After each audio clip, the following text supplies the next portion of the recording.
What's up, guys? I got a 2008 Kia Sportage 2.7. I'm doing time belt and water pump on, but it originally came for an alternator problem, and wound up doing a time belt and water pump.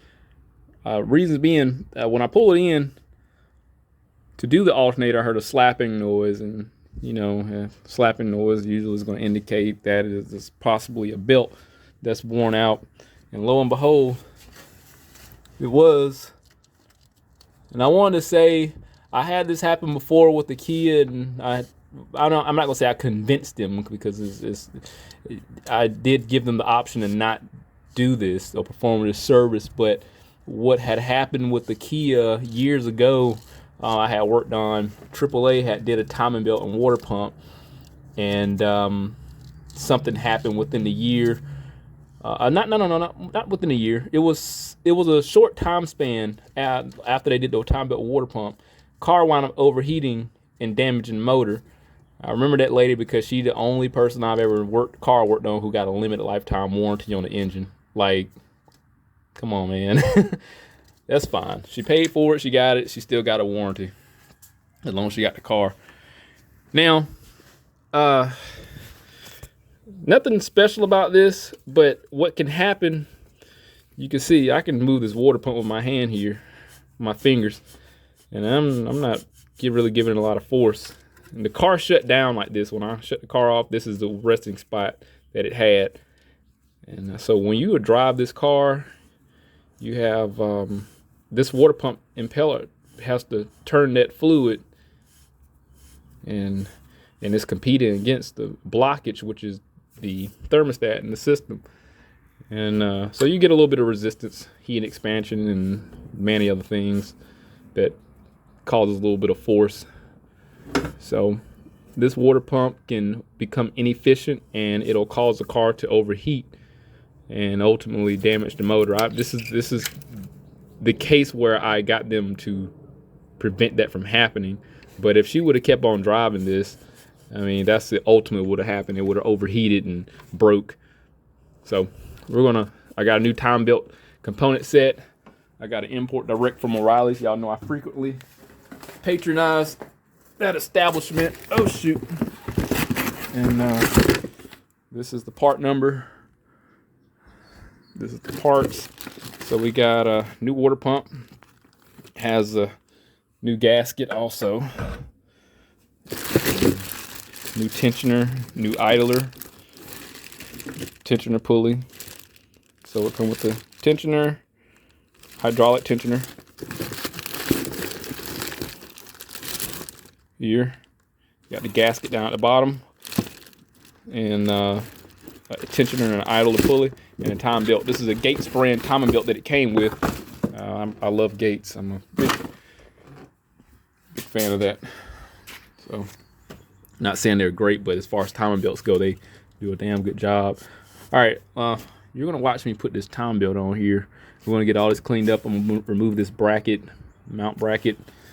Some bolts down here I gotta pull off, and I'll get that off, and we'll probably cut or just simply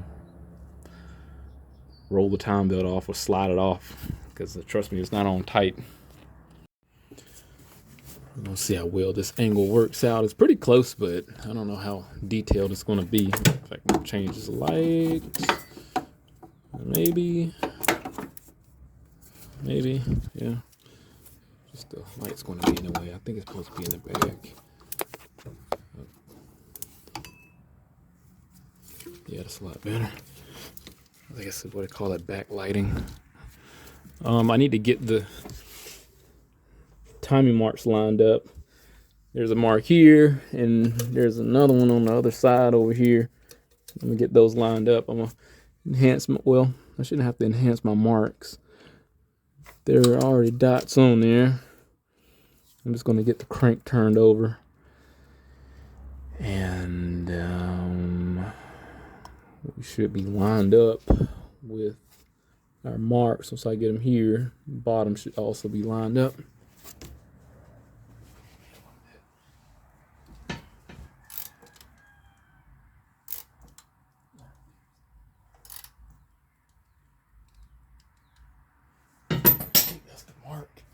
And I'm wrong, but I need to go I need to go another 180. 360 down here, 180 up top.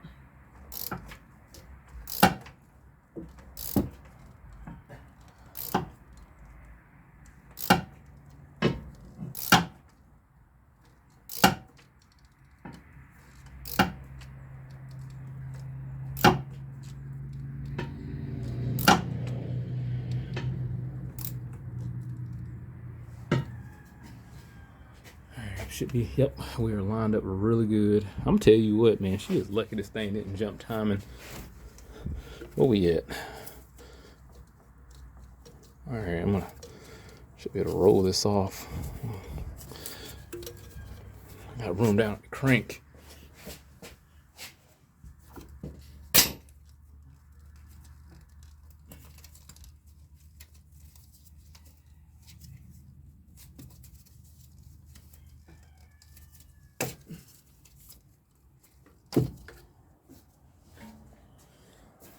Just put on the smooth pulley. Pull that off. There's the belt.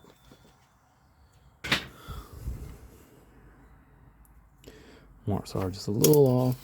I still gotta get the water pump off, get the gasket material cleaned up really good.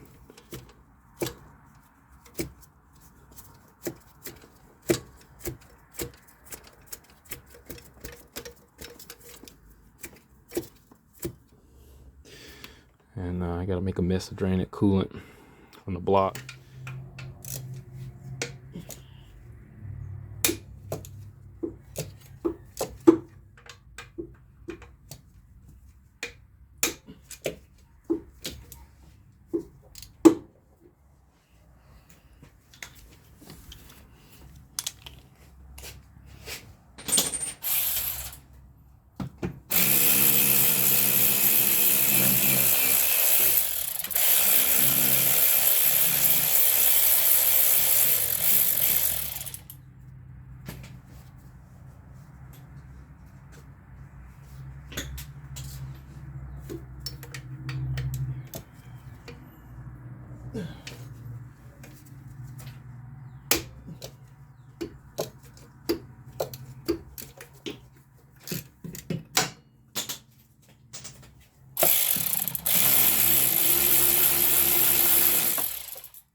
Tensioner off. There is some coolant leakage going on down there.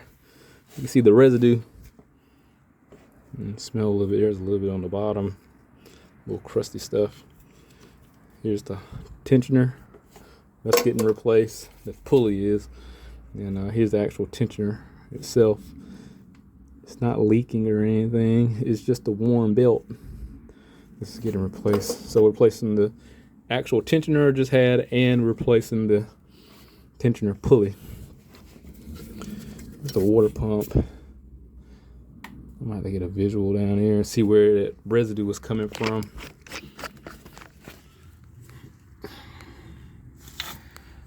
So yeah, water pump also has seepage. So yeah, this is definitely had to have been over 100,000 miles. Probably past due. The belt didn't look that bad though. Well, this looks pretty new. I don't know, maybe it was replaced before. How did this go back on there? I don't know. Somebody been through it before because this is pretty tight. The bolts in there were pretty tight. They didn't feel like factory. I have to see that water pump do look kind of, but new, clean, but it's enclosed.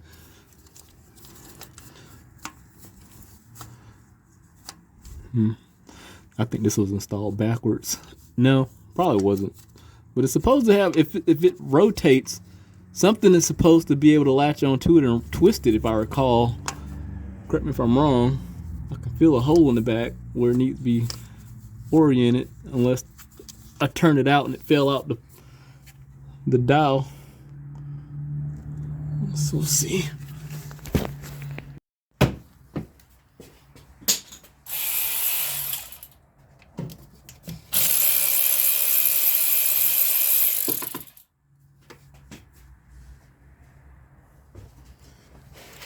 It's got a hole. Okay, there's a hole back there. Okay, so it does go in a fixed position. There's a dial at the bottom. Okay, this is getting replaced also. Going up there. All I gotta do now is hard part, I would say, with this motor. Pull that water pump, clean all the old gasket off.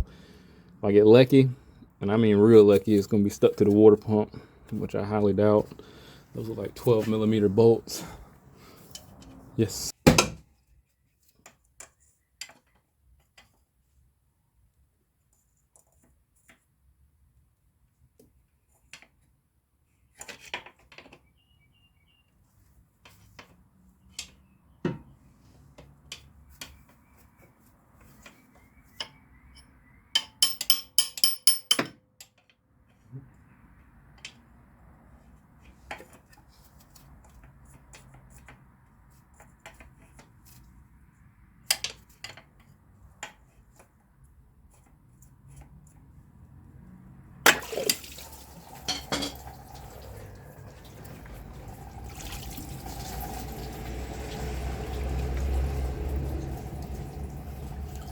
Guess we needed some to get it.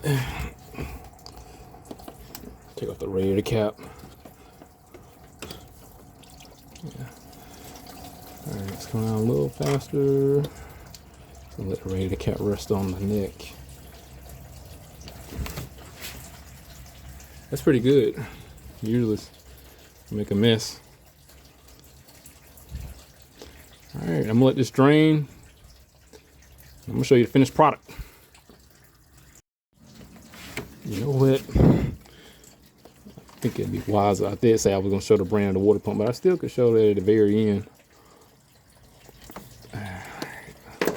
It's the last bolt. I should just let it wait. I should just wait and let it do its thing.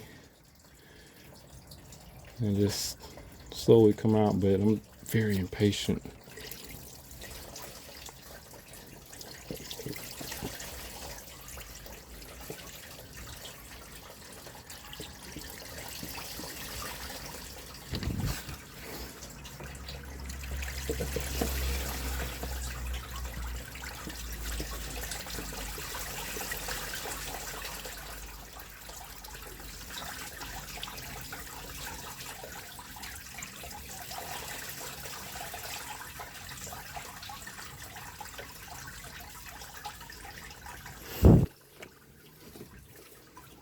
All right, it's done now.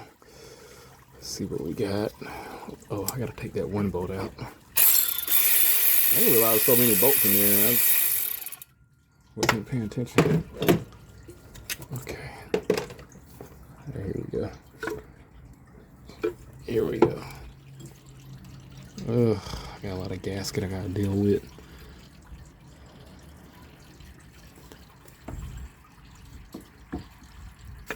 This is not a factory brand. It doesn't have Hyundai or Kia on it.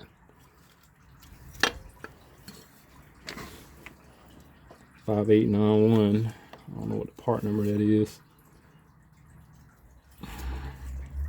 See it leaking down here at the bottom. The other side of the gasket there, that was ruptured. And I did make a little mess. Oh man. Yeah, I got a lot.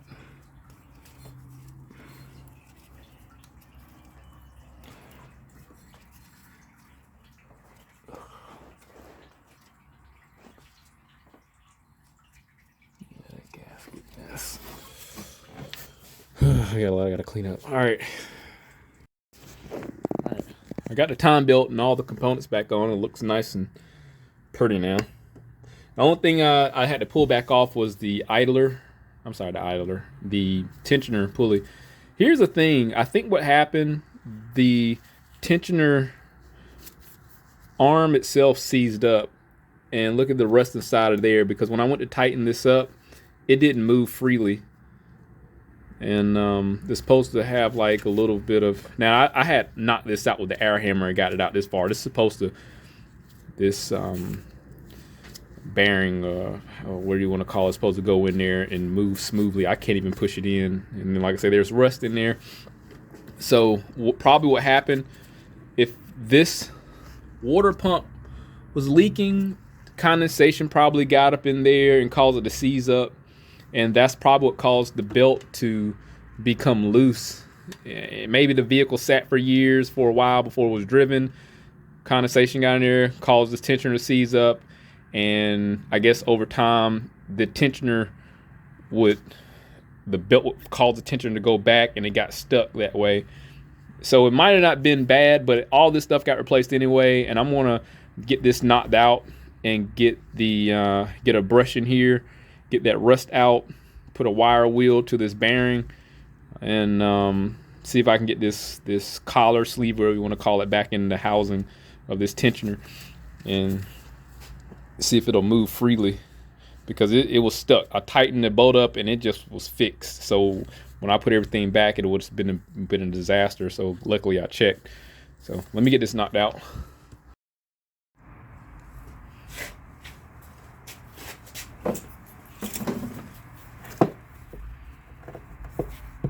Get this all the way out.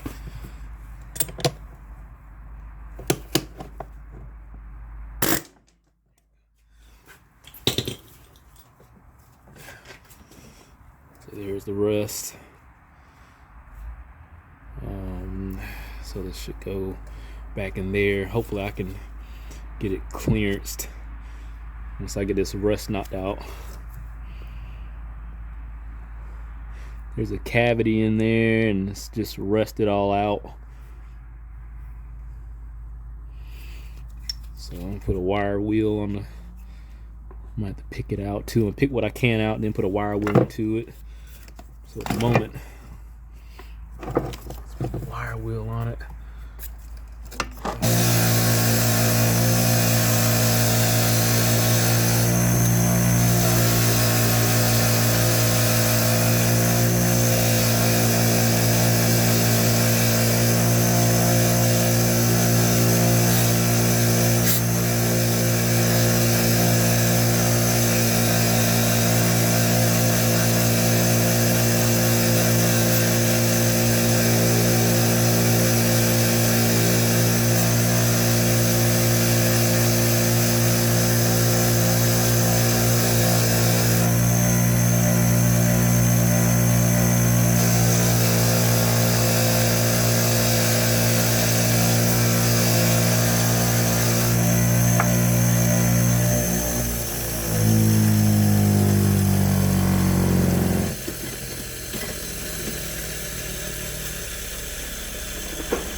See if I can catch it all in my hand.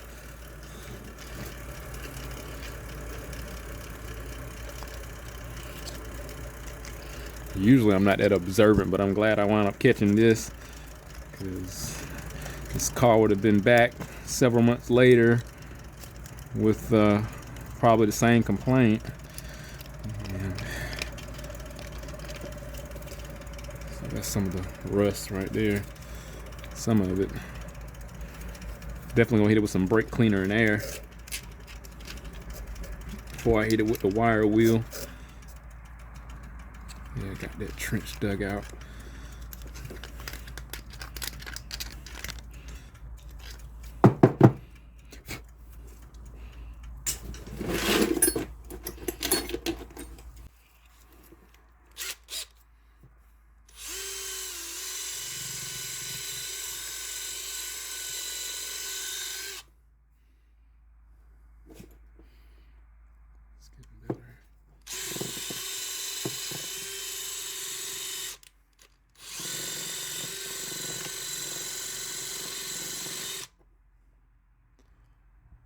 A lot better.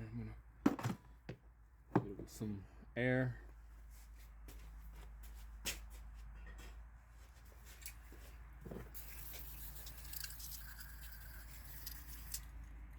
Brake cleaner, some air.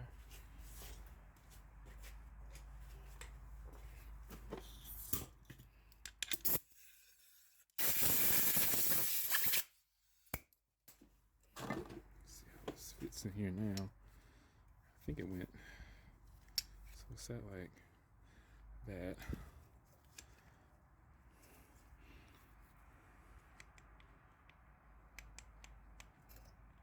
I don't know if I put it in the right way.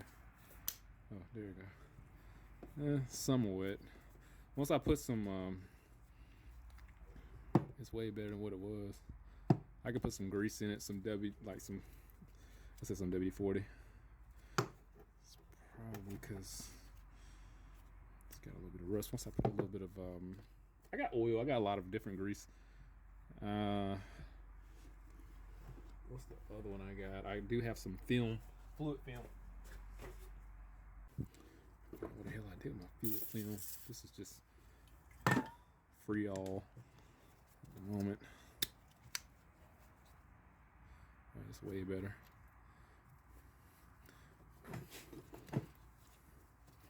I'm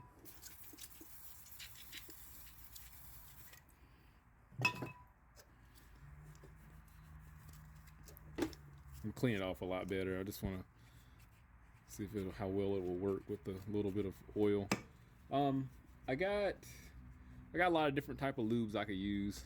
I'm not like no lube specialist or anything, but I could definitely put some wheel bearing grease in here. I guess that'll keep it lubed enough to where it'll move freely, and it's not gonna dry up or anything. It's just wheel bearing grease. So I'll probably use that. Like I said, I got some fluid film I could probably throw in there, but I don't know all the technical information. But this is a hell of a lot better than what it was before, being seized up. So I'm gonna wipe it down again, clean it off, get that rust off before I put it back in its final resting place. Lube it up with, I'll just put some wheel bearing grease in here. I think I'll be fine with that, honestly.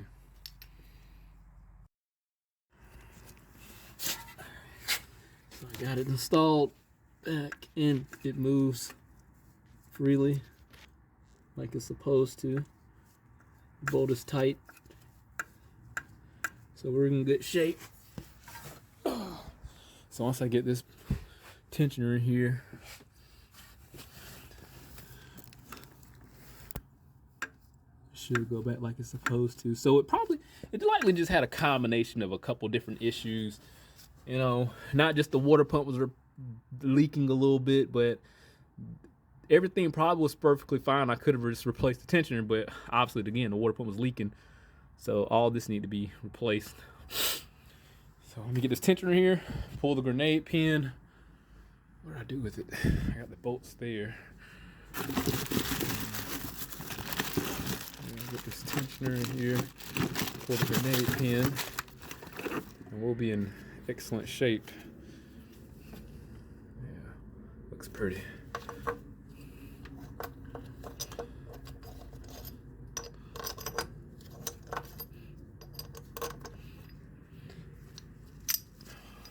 We'll pull the grenade pin together. So, but then again, when I think about it before, I can't remember if the tensioner was fully extended or not. Maybe I might have to look at the old one. Gosh, I should put some vice grips in there so I can get a good, clean follow through, because I don't want to half pull it out and it. Yep, that's what I was afraid of. It's coming. Oh gosh, there we go. So this is final resting spot. Belt is tight. We'll go up to the top and check it too.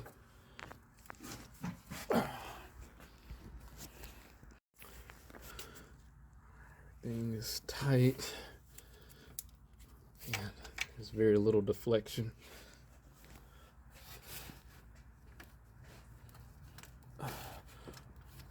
That's it. I probably just need to rotate the engine a little bit too, so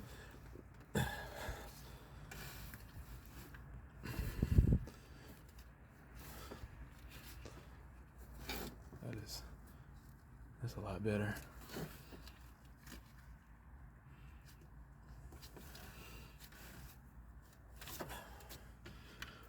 And how I could tell if it runs or not, just start it up, see if it runs. Yeah, I'm just gonna bump it over. The water pump has a groove on it. The idler has a groove on it, so it'll keep it in a stable spot and just keep it guided. So, and all the downward pressure on it from the tensioner should keep it from running off and damaging anything when I turn it over.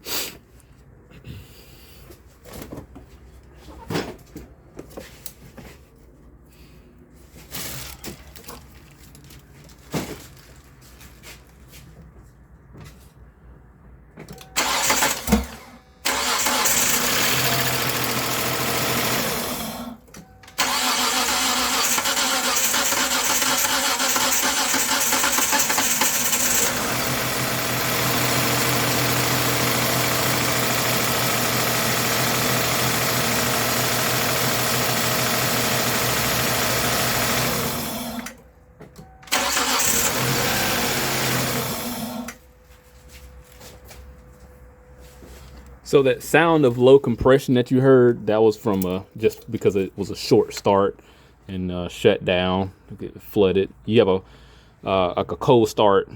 Typically, when you initially start it up, when the temperature is below a certain amount, say for example, that air temp sensor or the coolant temp has to be below like 70 degrees or 90 degrees before then have like a open loop fuel dump for a cold start. And so by me starting it up and shutting it down, dumped a lot of fuel in it, and it sounded like it had low compression during that second startup. So but everything's fine for just those who wondering like, oh, bent some valves or something, no compression. Nope, that's because of cylinder wash from fuel. So it starts up great. Belt is tight. I want to get this thing put back together, and it's got to sit for 2 weeks because the customer can't pay all the money to get the car out. So, but I'm definitely going to let them know it's going to be done. I still got to wait on a hazard switch for this vehicle. I might do a diagnostic video of that because the hazard lights don't work. But when I diagnosed it, the hazard switch was causing the turn signals and stuff not to work. So I don't know, might do something. But as far as this issue, I can't even turn the water pump by hand. I have to look back at the footage. I just have to look back at it because I think obviously the tensioner. What's the word for it? Pendulum? It's not a pendulum. This is just a tensioner pulley assembly was seized in there, and the belt had stretched, and I guess everything was probably just maxed out, I guess, and that's probably why we got what we got. I didn't have the desire to want to match the belts up and see if it stretched or not. I just want to get this done with. I've been screwing around too long right now anyway. So, but just to recap, so you can damage your engine on these with the smooth pulley on the water pump if your timing belt is stretched and it's not turning the water pump efficiently. So it'll slow down the rotation because it's slipping. You're just not going to hear any slippage like you would like a serpentine belt because it doesn't have that much of a load, and it's pretty thick too. So be mindful of the tension on the timing belt when you're hearing slap, because you might have an issue like this, and it could definitely damage your engine, just like the engine I had to put in some years ago. The lady got the limited lifetime warranty. So you definitely don't want to overheat your engine. And also, if you do have overheating symptoms, this could be your cause of it. It may overheat while driving, but not while idling. Could be. So just be mindful. Labor time on this, for some reason, is 5 hours to do the time belt, and water pump 5.2 hours. So I guess because I've done so many of these, it's a breeze. This is the easiest engine you will ever work on, I can promise you. So the time belt and water pump kit for this is like $400. You know, so you can kind of figure like how much it's going to cost the average person to probably get this repaired. You know, like $1,000, I guess, somewhere around about that, depending on the labor rate and markups. Alternator I had to do was 2 hours. Yeah, I've done a lot of these also. It wasn't that bad. I just obviously just dropped the mount because you got to fish it through that area where the CV axle is. I swear on another one I didn't have to do this on like a Sorrento or something, but just drop the mount, drop the engine a little bit, and then you can fish it out through the wheel well. So that took less than an hour. Other than that, I think that's it. If you have any questions, put it in the comment section or whatever. I'll answer it. But this was pretty much cut and dry. Luckily, we caught that tensioner, the water pump, and their maintenance is just brought up. Everything's clean. But hit that link, subscribe to the channel, stay informed, had a reassurance on my work. See you next one.